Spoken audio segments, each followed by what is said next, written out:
مشرفی لوگ ہوتے رہے ہیں ضیا مشرفی شہزادوں کا صدقہ عطا کیجئے شہزادوں کا صدقہ عطا کیجئے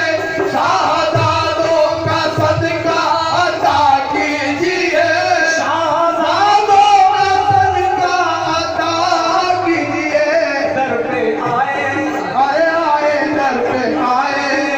خانہ خراب مشرفی در پہ آئے خانہ خراب مشرفی در پہ آئے خانہ خراب مشرفی در پہ آئے خانہ خراب مشرفی در پہ آئے خانہ خراب مشرفی در پہ آئے در پہ آئے خانہ خراب مدد سید و سلطان مدد نور ازداء مدد سید و سلطان مدد شاہ شاہاں مدد فخر رسولاں مدد شاہ شاہاں مدد فخر رسولہ مدد توئی سرکار دو عالم توئی مقصود حیات تو ہی سرکار دو عالم تو ہی مقصود حیات مالک کون و مکان کعبہ ایمان مدد مالک کون و مکان کعبہ ایمان مدد در گلو توق غلامی شہ اشرف دارم در دلو تو کے غلامی شہ اشرف دارم یا حبیبی بطفیل شہ سمنا مدد یا حبیبی بطفیل شہ سمنا مدد یا حبیبی بطفیل شہ سمنا مدد یا حبیبی بطفیل شہ سمنا مدد یا حبیبی بطفیل شہ سمنا مدد یا حبیبی بطفیل شہ سمنا مدد خاص رفتہ فضل ہے اور یہاں تو اللہ کے پیارے حبیب فرماتے ہیں کہ یہ بہت بھاری ہے یہ دو کلمے وہ کیا ہے سبحان اللہ و بحمدہ سبحان اللہ العظیم اسی بخاری شریف میں حضرت ابو ہریرہ رضی اللہ تعالیٰ عنہ ارشاد فرماتے ہیں آقا نے فرمایا کہ جو اس کلمے کو یعنی سبحان اللہ و بحمدہ اس کو ایک دن میں 100 بار پڑھے گا ایک دن میں سبحان اللہ و بحمدہ سبحان اللہ العظیم ایک دن میں 100 بار پڑھے گا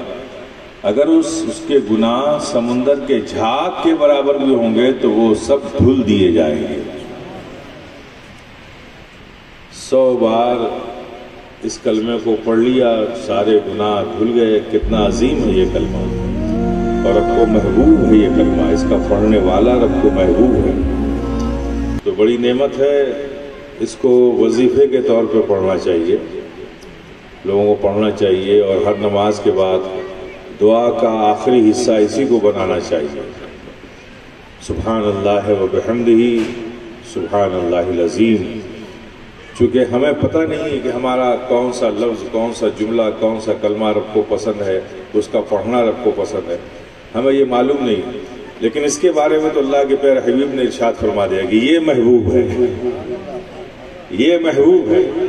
ہم جو پڑھتے ہیں وہ رب کو محبوب ہے کہ نہیں مقبول ہے کہ نہیں وہ انداز پسند آیا کہ نہیں آیا رب اس سے راضی ہوا کہ نہیں ہوا ہمیں نہیں پتہ لیکن ایک کلمہ تو ہے جس کو اللہ کے پیارے حبیب آقا مولا نے خود ارشاد فرمایا کہ نہیں تم جو پڑھتے ہو وہ مقبول ہے کہ نہیں ہے وہ پتہ نہیں لیکن میں جو بتاتا ہوں وہ مقبول ضرور ہے وہ محبوب ضرور ہے اس کے پڑھنے والا رب کو محبوب ہے تو جب رب کو کوئی محبوب ہو جائے گا تو ظاہر ہے اس کے فیضان اس کے فضل اس کے کرم کے سائے میں آ جائے گا اور جو بندہ رب کے فضل کے سائے میں آ جائے اس کی دنیا بھی اچھی ہو جاتی ہے اس کی آخرت بھی اچھی ہو جاتی ہے امام بخاری سے کسی نے پوچھا تھا کہ آپ کو یہ کام کرنے کا خیال کیسے آیا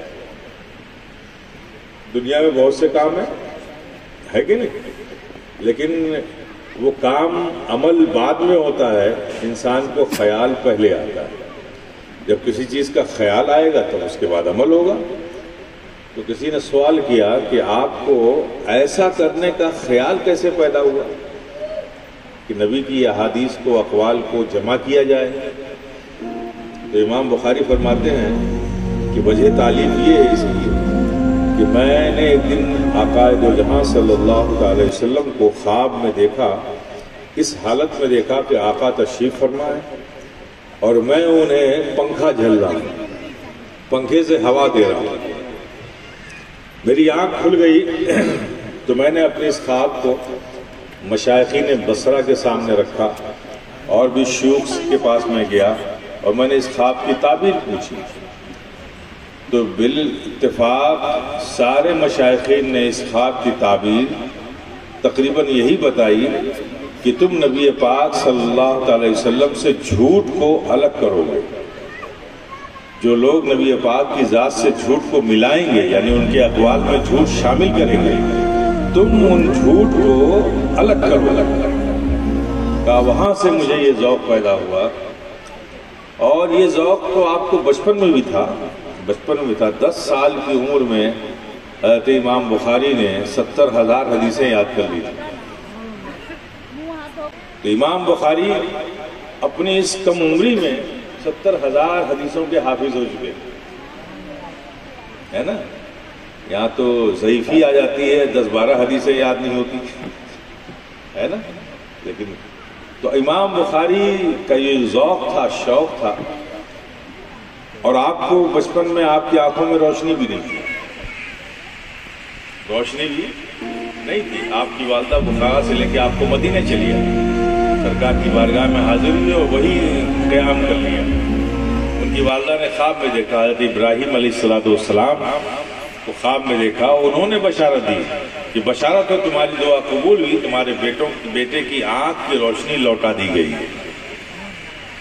تو اب ان سب واقعات سے لگتا ہے کہ امام بخاری کو اللہ نے اپنے محبوب کے اقوال کی حفاظت کے لیے منتخب فرما لیا تھا۔ یہ امام بخاری کا ماشاءاللہ یہ بڑی نعمت ہے جو ہمارے ہاتھوں میں ہے۔ بخاری شریف بہت بڑی نعمت ہے، اور ہمیں صرف اس کو پڑھنا ہی نہیں چاہیے، بلکہ جو کچھ اس میں ہے ہم نے پڑھ لیا ہے تو اس پر عمل بھی کرنا چاہیے۔